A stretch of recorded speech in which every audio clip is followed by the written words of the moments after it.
This is Words Aptly Spoken, which comes from Proverbs 25:11. A word fitly spoken is like apples of gold in settings of silver. The written word is a precious treasure. We want to preserve written knowledge for God's glory and as an anchor to the history of the church and its classical conversations. We hope to encourage the reading of words and of the word. So, welcome to Words Aptly Spoken, where Jennifer Courtney, Timothy Knotts, and I discuss books from the Classical Conversations curated curriculum. Today is Wednesday, September 25th, 2024, and we are joined with our dear friend Lisa Bailey to discuss a book that I wrote. I'm glad to be here to talk about a book you wrote, Leigh. Yeah, and I was trying to think about who else helped me write the book, because there's always people helping me, so I just appreciate all of you. Yeah. So it'll be a fun addition because this month and actually the whole of this next quarter of the year, we are going to talk about what used to be known as Classical Conversations Parent Resources. They have a new name.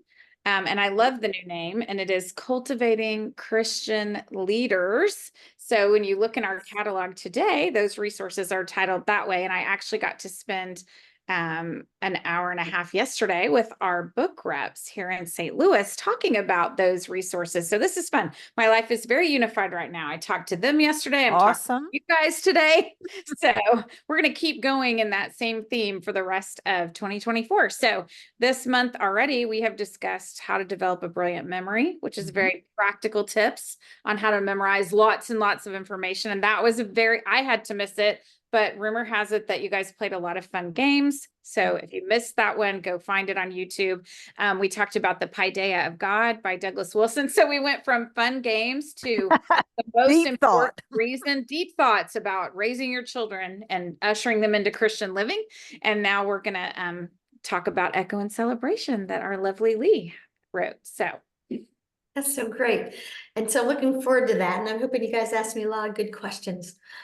All right, so all of these podcasts that Jennifer just referred to are available on my YouTube channel at Leigh Bortins, or you can go to our website, leighbortins.com, and click on the calendar so you know all of our previous episodes as well as upcoming.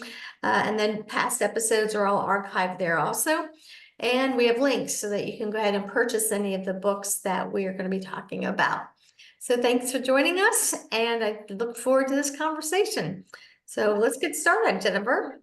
All right. So, usually I ask you why the book is in the curriculum, but this is really it's a parent resource. Maybe we should have called it parent curriculum. But anyway, so I'm going to ask a two-part question this time.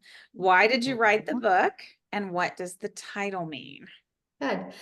So let me start with the title. It just feels easier. Echoes and Celebration refers back to the Greek meaning of the word catechesis. And a lot of us were brought up with Westminster Confessions or a general memorization that we did to know our church doctrine, or even just memorizing scripture.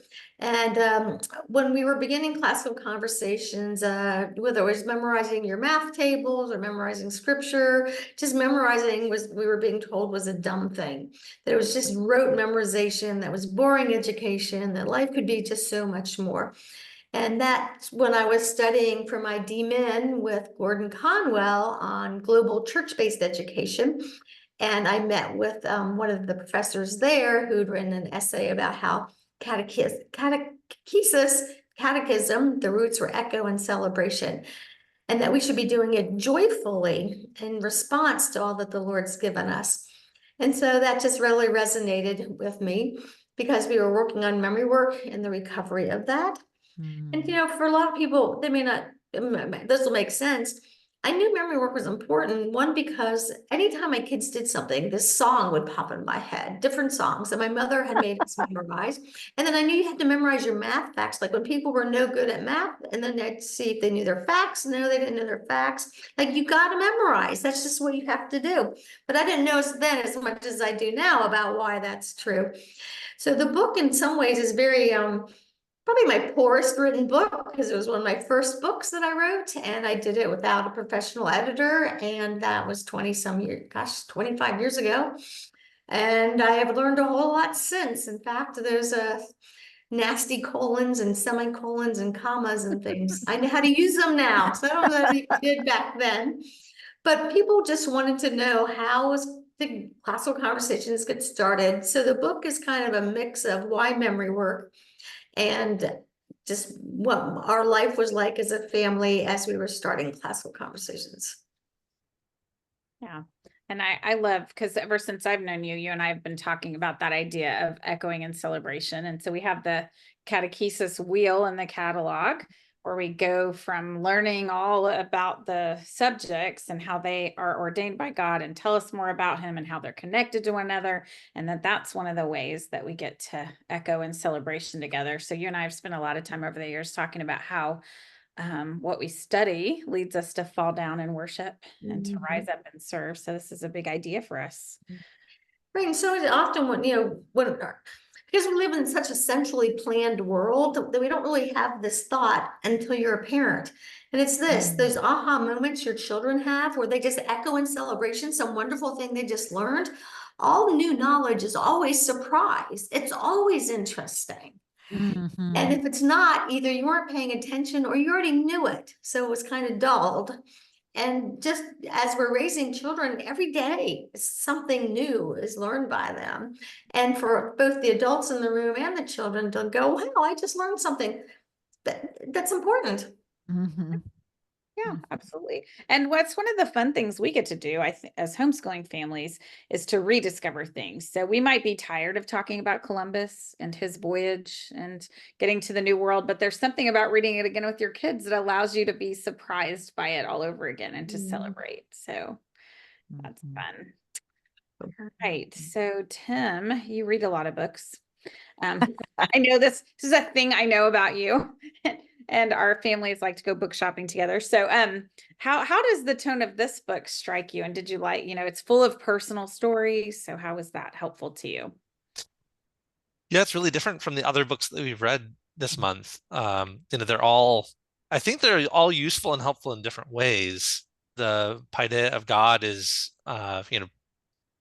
Doug Wilson is sort of laying it on you. Here's what you should do. Here's what you must do. Here's what we all must do together as Christ followers, as parents. This one it's different. And Leigh, I know you said it was your sort of most poorly written book, but in a sense, I think it being your first book, there's something that's just very human about it. Yes. Yeah. It doesn't have the high-handed attitude of telling everyone, thou shalt do this, thou shalt not do that. But instead, I think it bared a lot of your own thinking, and that was a way that people could feel not only connected to what you were writing about, but a little bit to you as well. I know from many people, the way that we get into homeschooling or the way that we get into a classical Christian education is because of other people rubbing off on us. They open up their homes and let us see what they're doing, or they tell us their stories, and that's a really powerful. It's a really powerful sales tool if you're trying to sell something, but it's also just a really powerful persuasive tool. So in this case, there are things that you talk about in the book where you borrow secondhand authority, right? You take from other places and say, here, look, it's not just my story, but the fact that it's your story in the first place, I think is a really wonderful introduction for people who aren't ready yet to read about Paideia or about the Trivium as an academic study or as a practical study, but they just need to be introduced to the ideas. Yeah. So one personal story that has always stuck in my memory is the one about you and the boys and the bird and the fish. Do you want to tell our listeners what happened that day? You know it. Oh, I don't know if I can remember all of it, but you guys I think you were watching a bird catch a fish and then he couldn't quite swallow it. Is that? Yeah, that's right. Yeah. So we sat there and just watched him choking. I think I referred to in the book too that, so when we're outside, we're seeing real science, we're seeing a complication in science, we're seeing how the lake's current moved. Like there was just a whole lot of elements of just go outside and look and you'll see amazing things. Mhm. We had our own strange moment in our household in that. I think that's why that story has stuck with me because I was not an outdoorsy child, but I really made an effort to go outdoors with my kids and look and listen and smell and just be in God's creation. And one day I really realized, okay, we have arrived as a homeschooling family when our neighbor reported that a mole had died in our flower bed. But they also were homeschooling. They were in our foundations community. We all ran outside to investigate the dead mole. And I was like standing in the flower bed going, okay, yep, we have arrived as a home educating family. We are investigating the mole. It was pretty fascinating. So anyway, well, Lisa, I know you've been, as long as I can remember, really, you've been equipping parents to home educate and to celebrate things with their families. So even before Echo, you were already doing that work. So did this book change the way you talk to families, or have you heard families talking about at your equipping events? Tell us about. I think it did. Here's what happened. Parents really resonated with that call to home-centered education. And what they loved the mostly was having a face and an experience to incarnate the theory of this big, hairy, audacious thing they were going to try to do. And here's what I remember. People saw you as a very down to earth mom. You had very down to earth goals. I remember you saying that, and I love this quote, so I just want to read it. I want them, you're talking about the boys, I want them to work so hard and to have fun so physical that they can't wait to climb into bed. I want them to know that everyone they encounter can be their teacher and that they are to inspire each person they meet to draw a little closer to our Father in heaven. And that was beautiful. And those kinds of words gave freedom, but also form for our homeschooling goals that we were barely able to articulate it. And it gave us words to articulate our purpose. I think that people actually appreciated that you didn't pull any punches. I mean, you said things like, this is going to be hard and this is going to require sacrifice. I mean, it's the truth. And people knew it was hard and they felt themselves making sacrifices. And so they believed you because you were not whitewashing any of it. You told people you're going to have to get dirty and learn alongside your children. Um, these were some things that we knew, maybe, but you also told us some things that we suspected, but nobody had really told us out loud. You gave us some good reminders. I remember you saying that homeschooling, home-centered education is home-based. It doesn't mean you have to stay at home. And that was excellent advice for people who really wanted to do this, but we're sort of tired of being home all the time. And so it gave us permission to go out. You reminded us that learning is fun. It is actually fun to learn with your kids and that it can be addictive. You can really get jazzed up by knowing more stuff and asking better questions. And you reminded us that good conversations are what it's all about, and that good conversations grow good conversationalists.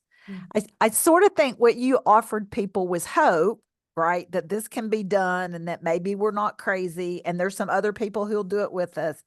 But you also offered people help. We learned the skills of memorizing together.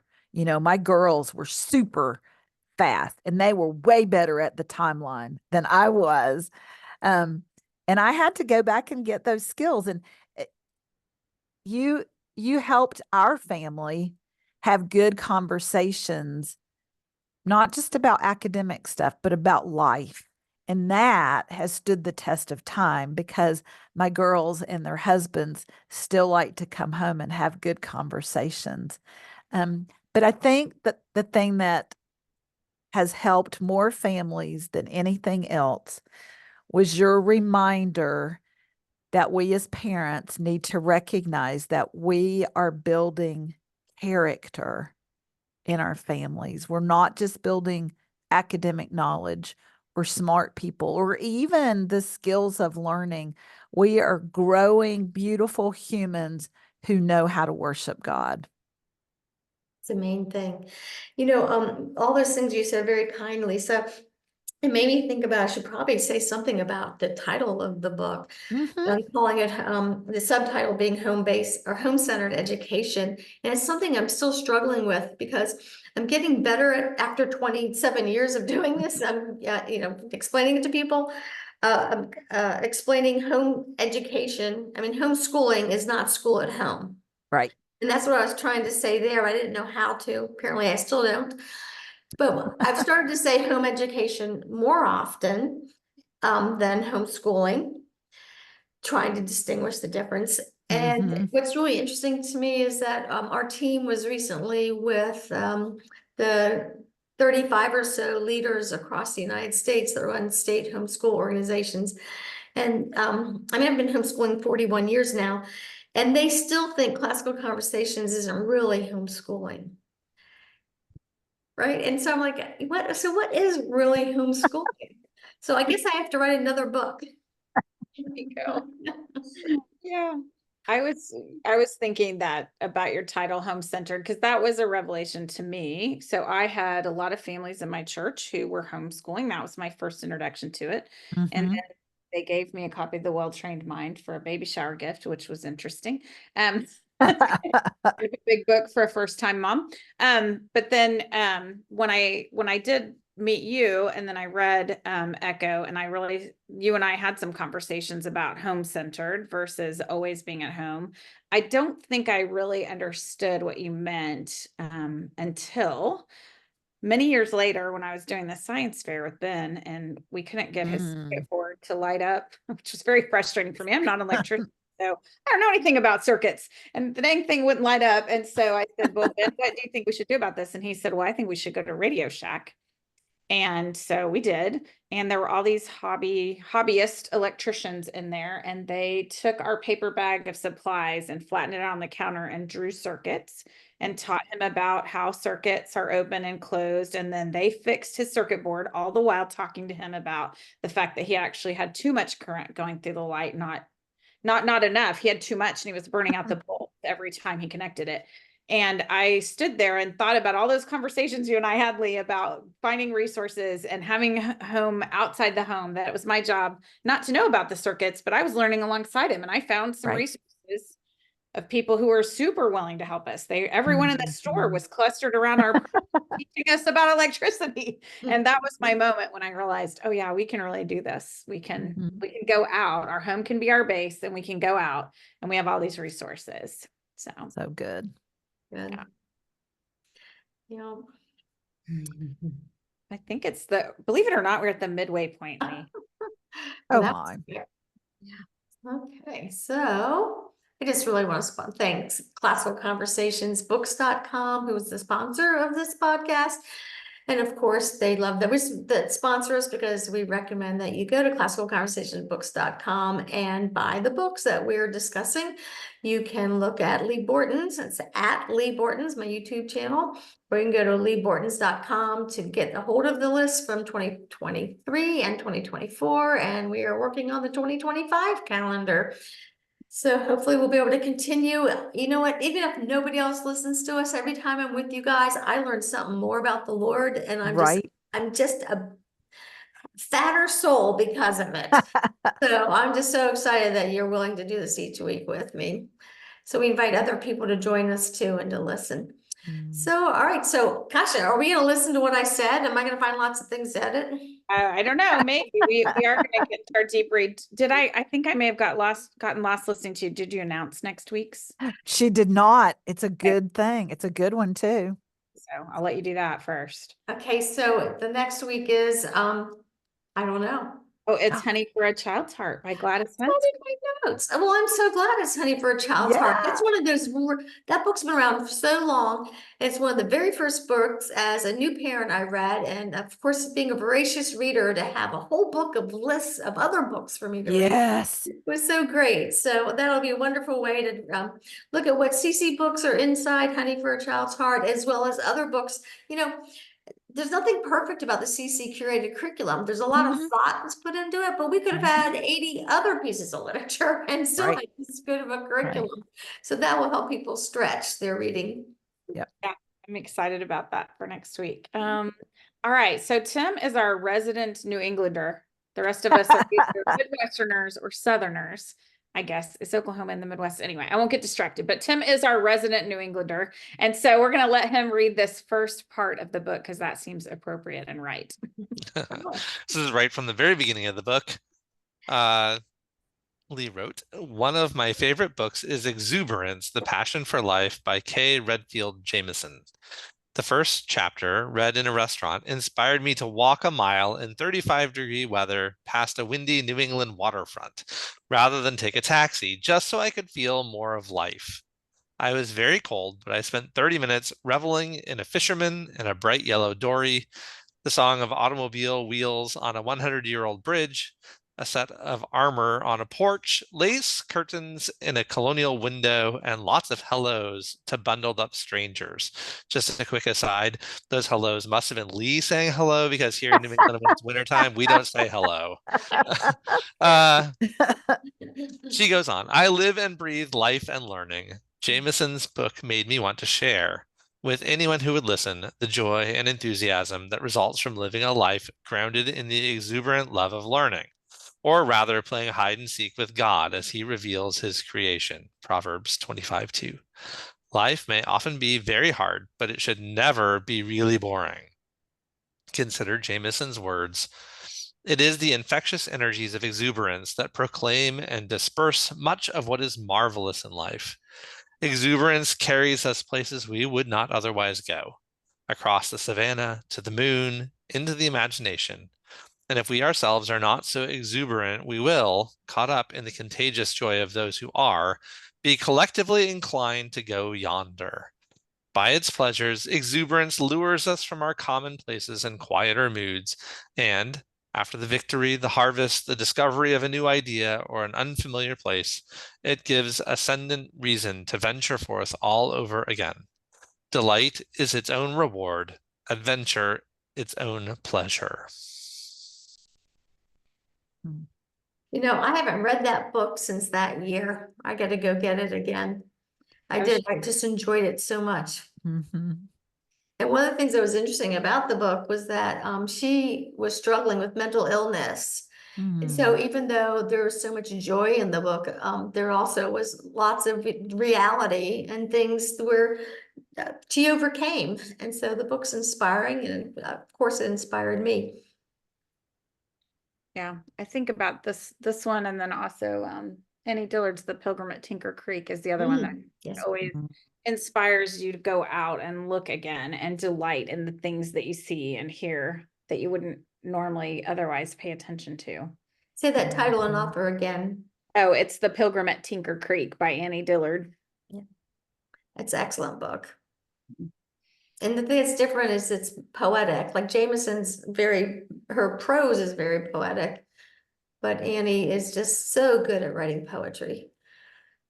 Yeah, her language is gorgeous. Mhm. So when you were reading Jamison's words out loud, Tim, the thing I kept hearing over and over again was this word exuberance. Yes. I think it stuck out to me because we were reflecting on how exuberant Ben used to be when he was a little toddler and, at younger age, he was just full of exuberance for life. And so I love that word, but I was also thinking that's one of the things that I think has been very contagious about home education is to be around a lot of people who are exuberant about learning new things, to get together in community each week with people who are brimming over. I mean, you go to foundations and you hear these kids sharing their presentations for the week. This is the definition of exuberance. They're so excited to tell you about weird platypuses or some kind of strange variety of shark or the leaf they found in the parking lot that morning. And I don't know, it's just reflecting on all those pleasant times of hearing the little ones be exuberant about what they were learning. Well, I thought it was really good what Lisa shared a few weeks ago about how her grandson's so exuberant about shadows. Oh, You know, the scriptures say to not make light of small things, and little mhm. children help us to be exuberant about small things to adults that are just the most important things. I think it recalls to us so much that it's been borne on me that his exuberance when he learns something draws me back to it, and there's an excitement. And so as we learn alongside our children, I think we kindle or maybe rekindle some exuberance that we had for different things. And I love this phrase, exuberance carries us places we would not otherwise go. And I was meditating. Somebody asked me to fill in a challenge B classroom the other day, and oh my goodness, I wanted to do it so badly. I couldn't make my schedule work, but I used to absolutely love teaching logic to 8th graders, and people are like, "You're sick. That's crazy. Nobody would want to do that." But I was so excited about the fact that they could do it. And it is a beautiful thing once you figure it out. And once you know syllogisms, you read Paul's letters in a whole different way. And my enthusiasm for logic won almost all my students through 8 years of Challenge B over to at least being willing to embrace it, even if they never came to love it. And it was just the simple, I love this, and I think I can show you why it's beautiful, that enticed them to try it. Good. There's something that we do, and I think sometimes we do it to ourselves and sometimes it's done to us. But as we are taught to become sophisticated, we lose the freedom of that exuberance. It can still be there. I think you can still catch it, but we're taught to hide it or to temper it or to ignore it when it tempts us in some way. But you see people, like, maybe that's what hobbies are, that one area of your life where you allow yourself to be exuberant about something, where in every other part of your life you've sort of given it up or covered it over. And yeah, I don't know. We sat at a meeting last week, and I wasn't allowed to sit next to our production manager because he was going to slug me every time I said I wonder about something. But that's a lot of times. because A lot of times, yes. because I think that's wonder is the beginning, either the beginning of that exuberance or the exuberance is the thing that sparks that wonder. I don't know whether it's a chicken or the egg, but being open to seeing something and wondering about it and then pursuing it, wanting to know more and going after it, even when it costs you something. Yeah. I was also thinking about last week. I saw this will be related in a minute. Give me a second. I saw this gorgeous golden and orange and almost pink fungus, huge fungus underneath the deck of this place we were staying. And I said, "Oh, I wish I could have that for my biology class for challenge 2. That would be such a great one." And instead of saying, "You weirdo," everyone on the team started going, "Well, you could go into the kitchen and ask them for a to-go box." And we could anyway, I didn't do it partly because I think it could get home as fresh, and partly because I was a little afraid to fly with it. And I remember thinking, wow, that enthusiasm over the fungus tells you something about the people you're around. Yeah.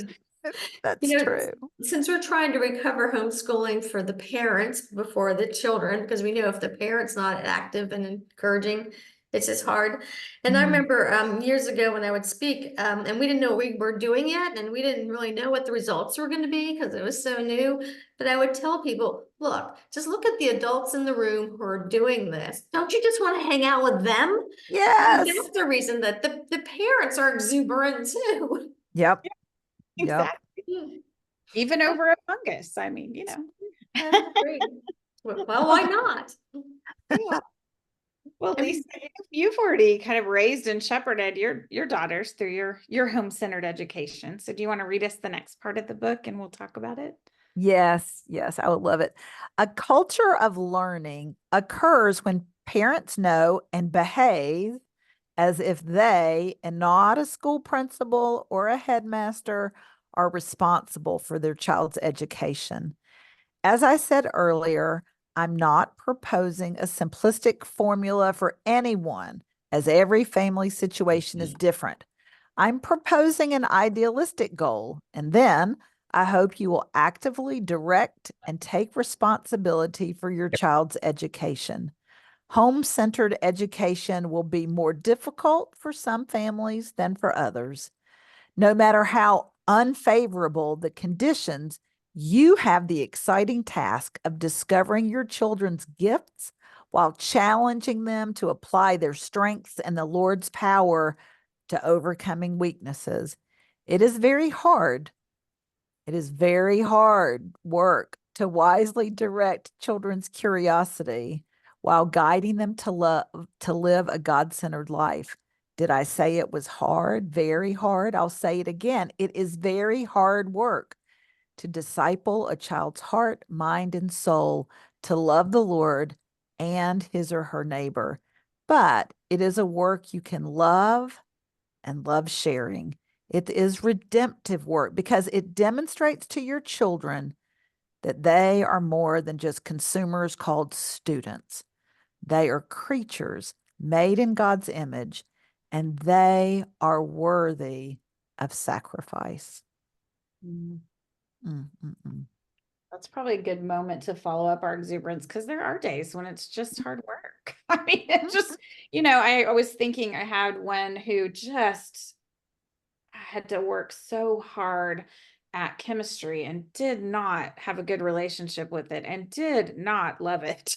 And she has decided to study physical therapy in college. And so guess what? She needs to take chemistry More again. chemistry. And as hard as that was for us when she was younger, she now calls me for help all the time. So you would appreciate this, Leigh. She called me the other day to ask me to remind her of all the rules for significant digits. And I was like, I sat there for a minute and thought, you really did not want to know about this when you were Yes. to be clear. So I am glad that you have this memory of it and this memory of us wrestling through it. And now you're willing to do it again because it was such hard work before. And it seems like this time around, it's a little bit easier. And we used our resources to study it yet again together. So Yeah, the better part of your story isn't that it's significant digits or she forgot them because I mean, all children are gonna forget a lot of things. They were children while they were being raised and Oh, yeah. educated. And, you know, my kids have accused me of not teaching them certain things and I'll just chuckle like, yeah, you just don't remember that we did that. But what they do remember and what your children remember is, mom and dad will still help me, even though I'm an adult. And that friendship and that exuberance and curiosity continues, even in unfavorable conditions, when you're paying too much money for college, or they're struggling with buying a home, or there's health issues with the baby. It's just really lovely when they think to ask you too, and not just Pinterest. Yeah. Yes. And I love it in this section, Leigh, that you point out that it's not a simplistic formula. Which is not in those days was not a popular selling point for a book to say, I don't have a simple formula for you. And these days it's probably even less popular because everyone wants, here's 4 easy steps, right? Here's 12 things to do, and then it'll all be okay. But I love it that you said it is an idealistic goal. There's one driving thing behind it all. And if you're just relentless in pursuing that one thing and doing your best toward it, then you'll accomplish what you're after. even if you don't have a formula to follow. Mhm. Like everybody is different, and every child is different, and every season of life is different, but that there's still something that's unifying in the pursuit of raising your children and educating them at home. I think that's the gist of classical Christian education that people miss, is that because it's not simplistic and it's always a challenge. The Lord's good. He made it so we all live on one planet and the continents Mhm. don't move. So geography's stable. We all have the same time, the same 24 hours. And we all have senses to take in information, a brain to process information, and our body to share information with. Beyond that, there's not much in common, but we do have those foundational things that are stable. And then that's what allows us to succeed no matter what the circumstance or relationship is. Mm. Yeah, I was thinking yesterday you gave St. Louis, and I think I missed one point. So hopefully you'll remember what it was. We'll see. But you talked about working hard on math. So hard work was one element. The Holy Spirit was one. And then do you remember what the third one was? Common sense. Yeah. Those are the three. Those were the three, yeah. Yeah, I mean, flippantly, somebody asked me, well, where can the math map take you in mathematics? And I said, well, it depends on how hard you work. Like, I don't know. Mhm. I know what I hope, but I don't know where you're actually going to go. Mhm. Mhm. That's just honest. Mhm.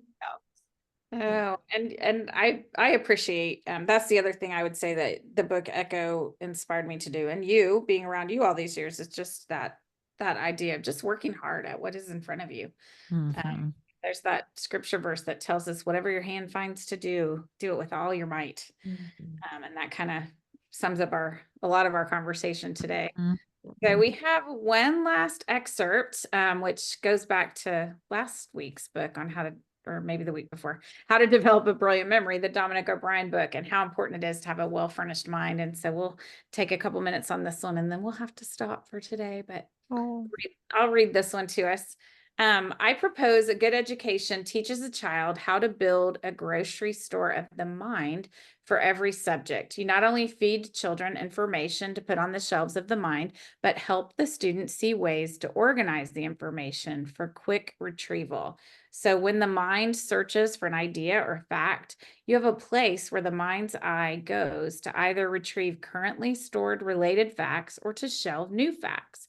If your grocery store started carrying organic eggs, they would have to decide whether they would put them in a new organic section or with the current eggs, or maybe in a new temporary promotional location in the front of the store until customers knew that it was regularly available to buy.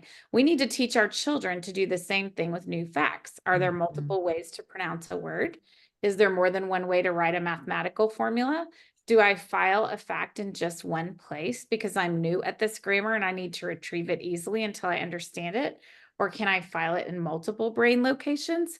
So to build the brain's knowledge store, you have to begin memorizing systems. You do that by visiting the store of words for any particular subject many times in an organized manner. For a student, it means repeating data, revisiting the store in an orderly fashion, filling the shelves. That's a great analogy. It is. I I think saw it- you nodding, Lisa. Well, I was going to say, I have to tell one more Gideon story. This is so amazing to me. He turned 2 in June, and he loves to learn about things. So he's always saying, "What is this? What is this?" And then he wants me to talk about it again. But I have noticed that he is not just collecting names of things. I figured out pretty early on that he was building his grocery store. He was building his sections. And I don't know how he does it, because he will put together things that as a grown up I could tell belong together, like a picture of a snowman that his mother drew him and laminated so he could play with it. And then some random Christmas ornament that he dug out from under the couch that was just a clear plastic ball with little white beads inside and 2 eyes and a mouth. And he brought them to me and ran to me and held up his paper snowman, and that little ball. And he said, Lolly, Lolly, same time, which to him means it is the same thing at the same time. There's two things and they're the same at this time. So he'll say same time. And then he'll go and find other things that he recognizes. There's a star in my book, and there is, a star on this piece of mail that Mama got. Same time. And so I think all our kids are finding ways to make sense of the world. And that seems to be innate. Mhm. Yeah, I mean, the Lord made us to learn a certain way, right? There is a system to that. One thing that's kind of a preface to that story is that the reason I shared it was the average grocery store has 35,000 items. And the more you visit a store and they don't remodel, you can start to remember where all 35,000 items are, and of course I'm overstating the case, but if I'm looking for a weird can of vegetables I normally don't use, I still know where the cans of vegetables are, right? And so that's all we're trying to do with the memory work and the grammar education, and why there's no perfect set of memory work or data. Anything would work. We could have, instead of memorizing timelines, we could have memorized grocery store systems. The point is to teach our children how to store the information so that when that surprise occurs, they can then echo in celebration the things the Lord has done for them. And children who don't have a stable home life and have to move a lot and don't know where the food's coming from, they are just so injured in being able to develop that sense of stability and that things have a place. So the story you just shared with Gideon, I hope is really inspiring to my Emma, who's here listening, and my little Violet, my granddaughter. And I'm sure, Tim, you probably see lots of things like that with your handful of children, where they're constantly organizing their trucks or their Legos or dolls or, whatever it is. Yeah. I mean, Charlotte Mason called education the art of relationship. Mm-hmm. All right. And I think that's kind of what you're doing, right? We all do it. We're relating the things that we've seen either geographically or chronologically or by color or by type or whatever it is. We look for those. The brain scientists are talk about it, how we look for patterns, right? Our minds strive toward finding patterns even when they don't really exist. All right, we'll find them when they're imagined even. But also the idea of active memory, right? That these things, the things that we store on those shelves, we need to keep fresh. Like, we revisit them because we need to remember, oh yeah, aisle 4 is where the canned goods live. But if you don't go to that grocery store for a while, you might walk in and be like, wait, where were the canned goods again? And it's the active things, the things that are available for use in your memory, that are the things that let you form those new relationships in your mind. If you don't have the things active, you can't form the new relationships. And that's why I think memory work and learning these new things and keeping them present in your mind is what builds that network within you, that you have stronger and stronger categories and genus and species and temporal and geographical relationships that make you quicker to see the new patterns and quicker to place things into the schema of reality that you have. Yeah. I think that's one reason that public education is the most harmful education for children who don't have a stable life, is just when they're starting to fall in love and trust with their teacher in 2nd or 3rd grade, they move them on to another teacher. And then, they hit 6th, 7th grade, they have 4, 5, 6 teachers. And the one thing that's stable in their lives is those kids to the right and the left of them who are being pushed up with them. And people just haven't thought about the nature of children. And it's not just children. Like, I do not like it when my grocery store remodels, and especially if they're doing it because of a fad or because they think, marketing needs a lot of change. I'm like, no, I'm spending less money because now I don't know where anything is. Right. I get frustrated and I go home. Yeah. So Yep. stability is really important in a world where every day is different. And I was thinking while you were doing your analogy too, that when my grandfather was in his 60s, they had a very traditional 1950s household. So I'm preface the story with that. My grandmother fell and broke her pelvis, and for the first time in his life, he had to go to the grocery store. And he couldn't find anything. As you can imagine, you could imagine where the story was going. He did Yeah. not have that mental geography. And that story, coupled with this story in your book, has always reminded me to be patient with my kids when they Mhm. don't have the geography of the new thing Yes. I'm teaching them, that we need time to develop the system. And while we're developing that, things might be slower. It would be so I always picture him wandering through the grocery store a little bit lost when I'm thinking about a child that's really struggling with something. They just don't quite have the shelving down yet. And we'll get there, but we might need to be a little more patient until we figure out the shelving. That's lovely. Okay, so we are ending by talking about how stability is honey for a child's heart. And next week, we'll talk about how beautiful words are honey for a child's heart, and some great authors who've Yes. shared them with us. So thank you, everybody, for being with us, and I'll see you then. All right. Nice. Bye-bye.